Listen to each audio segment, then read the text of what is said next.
प्रभु आप अगर कुछ देना चाहते हैं तो मेरे हृदय की जो कामनाएं हैं वो कामनाएं भी नष्ट हो जाएगी।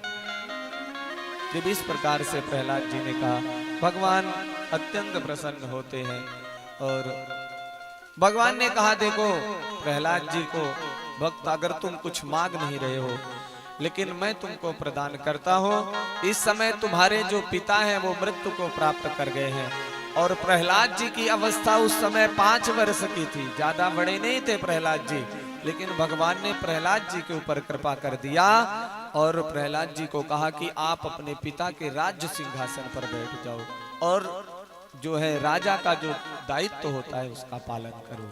क्योंकि भगवान भी चाहते थे यथा राजा तथा प्रजा, जैसे राजा होती है वैसे प्रजा होती है। इसलिए अगर राजा स्वयं भक्त निकल जाए, भगवान की भक्ति में लीन हो जाए तो फिर तो प्रजा साथ में ही रहती है। ऐसे प्रहलाद जी को भगवान ने राज सिंहासन प्रदान कर दिया और जब प्रहलाद जी को राज सिंहासन प्रदान किया तब प्रहलाद जी को अपने पिताजी का स्मरण, क्योंकि जिस सिंहासन पर बैठे हुए हैं वो पिताजी का सिंहासन है।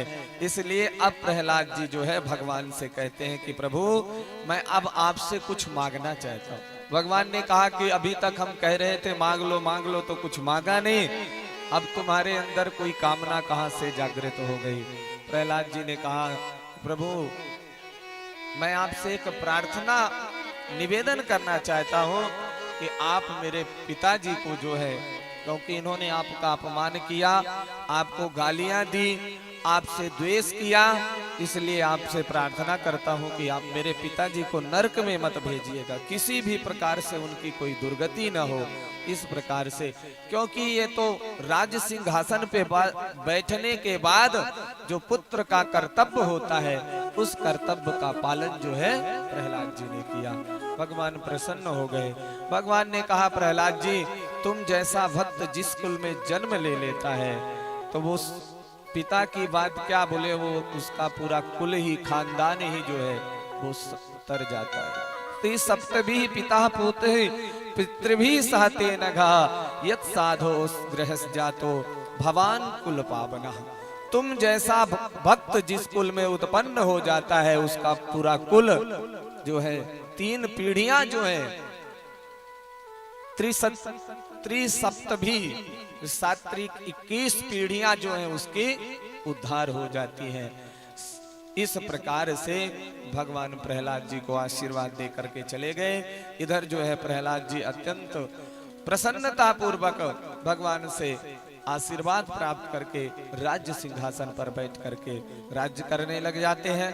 नारद जी इस कथा को धर्मराज युधिष्ठिर को सुना रहे थे। युधिष्ठिर जी जब भगवान की इस अनन्य कृपा को सुनते हैं, सुन करके अत्यंत प्रसन्न हो जाते हैं।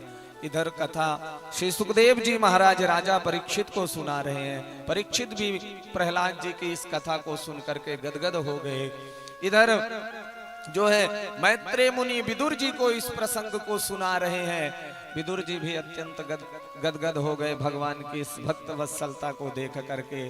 और सूत जी जो है सोनकादि ऋषियों को इस कथा को सुना रहे हैं। इस प्रकार से परंपरागत जो कथा हमारे सनातन धर्म में चली आ रही है, आप सब लोग भी भगवान के परम भागवत प्रहलाद जी की कथा श्रवण कर रहे हैं। बोले भक्त वत्सल भगवान की जय हो, वृंदावन बिहारी लाल की जय हो। इस प्रकार से 7वें स्कंध में दिव्य रूप से जो है प्रहलाद जी का चरित्र वर्णन है। आगे की कथा में धर्मराज युधिष्ठिर ने नारद जी से वर्णाश्रम धर्म के बारे में पूछा।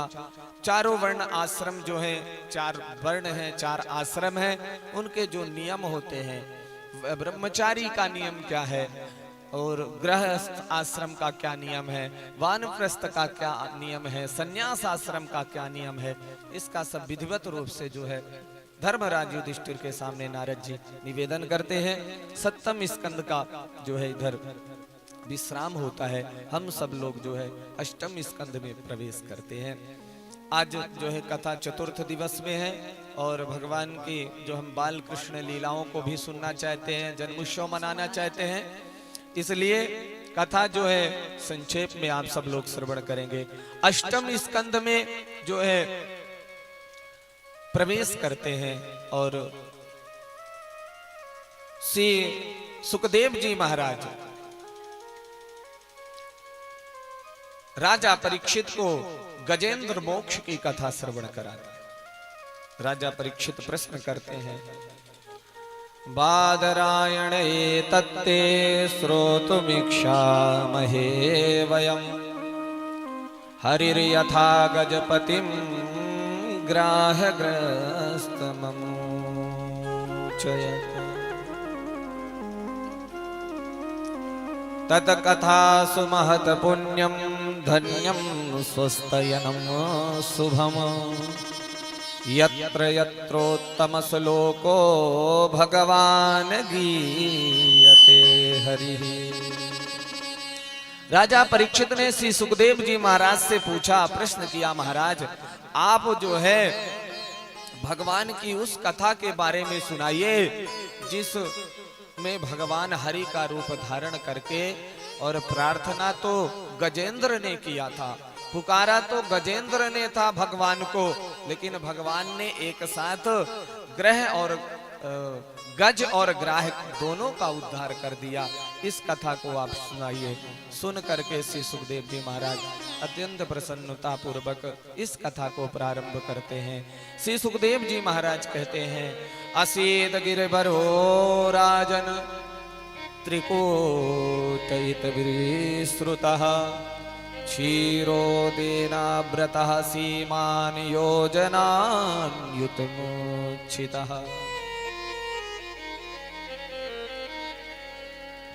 एक त्रिकूट नाम का पर्वत था, 3 शिखर थी उसकी, इसलिए उसको त्रिकूट पर्वत कहते थे। और 100 योजन दूर का बहुत बड़ा वो पर्वत जिसमें सोना